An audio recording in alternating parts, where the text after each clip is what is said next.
What's happening, guys? Coming at you from downforsoundshop.com, and in this video we're going to be going over the 3 biggest mistakes that we see when people are installing amplifiers. Doesn't matter the brand, usually it all is the same thing, because before we sold Down for Sound branded products, we sold a bunch of other brands. So and obviously now we're seeing it with our brands, and a lot of times it's customer install error.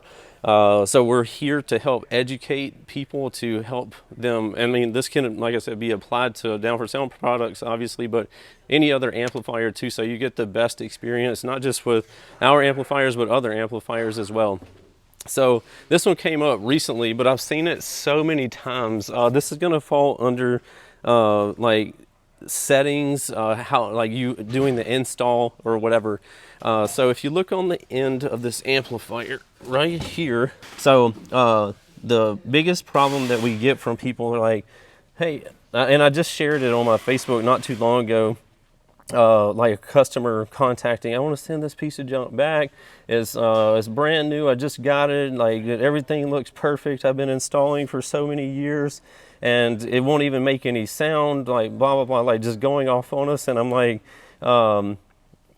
so basically, and the longest story short, what happened is on amplifiers, so you have master output here, you see how that switch is pushed over to master?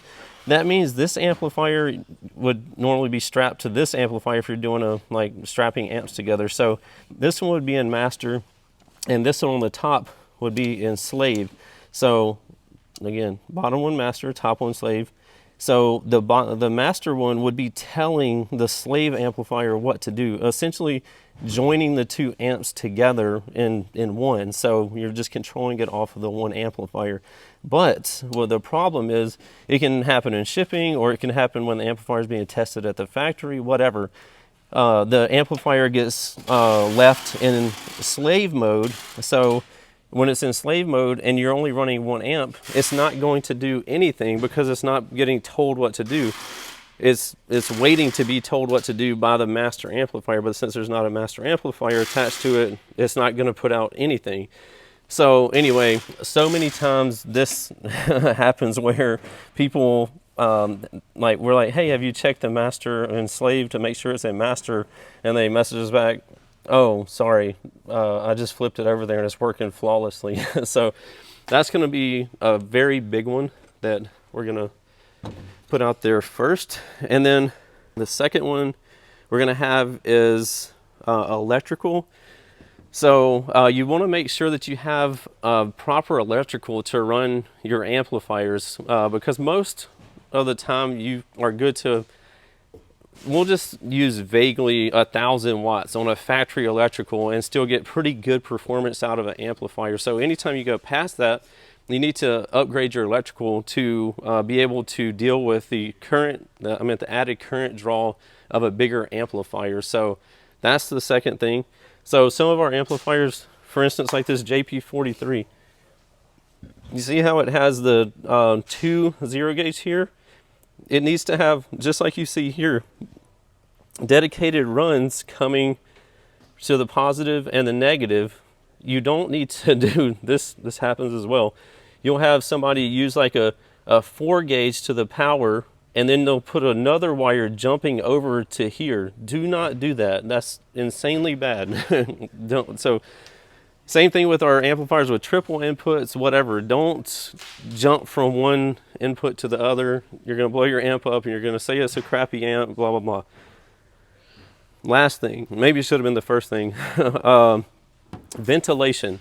Making sure your amplifier is in a well-ventilated place and mounted to a good sturdy surface. So many people want to mount their amplifiers behind a seat. So they'll say mount it on a back wall, and then they'll put their seat up against that, so it literally cannot breathe whatsoever. They're like, why does my amp keep overheating? These amps are junk, they always get hot. Like, bro, you have to give them a chance, man. Like, you would get hot too if somebody had your head smashed between 2 pillows and you were breathing into that. Like, it should not make sense, and that's why that happens. So need to make sure they're mounted like in a well ventilated area, and also mount them in a area as much away from vibration as you can. such as not mounting them on a box, because boxes, you'll think they have, or people will think their boxes are really sturdy, and then they're vibrating like crazy actually, which will break off the mounting feet of the amplifiers. It'll cause the components on the board to break off, and they're like, these things are junk. And I'm like, again, you have to help them by installing them correctly, like giving them a fighting chance so they can give you the performance that they are known to be able to do. I think that's going to be it for the 3 biggest mistakes made when installing an amplifier. So if you need anything, hit us up, downforsoundshop.com, your #1 source for all of your car audio needs. Guaranteed lowest prices, fastest shipping, best customer service. See you in the next one. Later.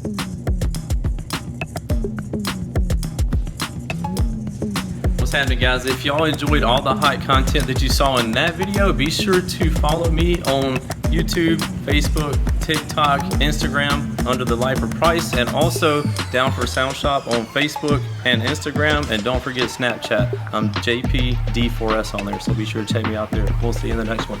Later.